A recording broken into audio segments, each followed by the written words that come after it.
એટલે જલ્દી બે. અરે પણ તારે શેની જલ્દી છે? તારે કઈ જાન જવાની છે? એટલે છોકરી મળી ગઈ છે, હવે ખાલી જાન ને જાને ભેગા કરવાના છે. વાહ, કોંગ્રેચ્યુલેશન. ઈ તો બીજી બધી વાતો રહેવા દે છે ને, કામ ઘણું છે. જો એક કામ કર, આ લે બોલ પેન ને ડાયરી અને મહેમાનની લિસ્ટ બનાવવાનું ચાલુ કરી દે. લાય લિસ્ટ તો બનાવવી પડે ને. ભાભી આવવાના છે.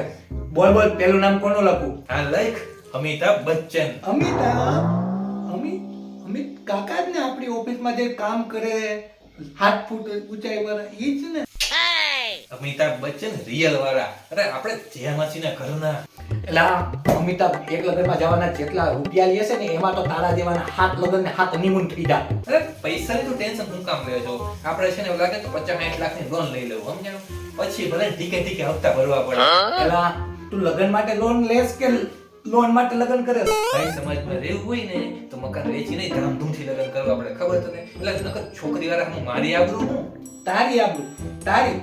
તું કોઈ દુકાને જઈને ઊભો રહી જાય ને તો તને કોઈ તારા નામથી મીઠાની થેલી આપે એમ નથી. ભાઈ લગ્ન તો છે ને રાજાની જેમ કરવાના હો. પછી ભલે ગમે ના ઘરમાં પોતા મારવા જવું પડે. પણ એલા હું કહું તને, આટલો ખર્ચો આખા ગામમાં કોઈએ નથી કર્યો. એલા મારી બાજુવાળા ધનજીભાઈ છે ને, ધનજીભાઈ એ જેના છોકરાના લગ્નમાં શેઠ મુંબઈથી ડીજે બોલાવ્યો તો, મુંબઈથી. તો હું તો મારા લગ્નમાં દુબઈથી ડીજે બોલાવ્યો. અરે પણ ધનજીભાઈના ઘરમાં ધનનું રાજ છે અને તારા ઘરમાં ખાવા માટે ખીચડી નથી.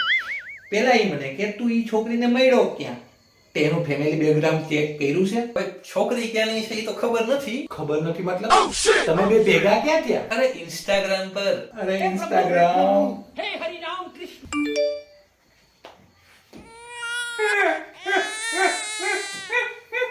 લાપણ હું ત્યો હું ગધેડાની જેમ રોવે છો.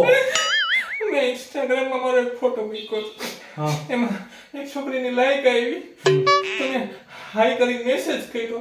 મને હતું કે હાઈ નો રિપ્લાય આવે ને તો લગ્ન પાકા આવે. એનો રિપ્લાય એવો છે, હું આવ્યો? વજન ઘટાડવું હોય તો અમને ફોન કરો. એલા પણ તને મેં પહેલા જ કીધું હતું કે ઇન્સ્ટાગ્રામ વાળી છોકરી કે એટલો જ ભરોસો કરાય જેટલો જેઠાલાલના ખાડા ઉપર કરે છે. એલા હજી એક છોકરીની લાઈક આવી. એ લગ્નની તૈયારી કરો.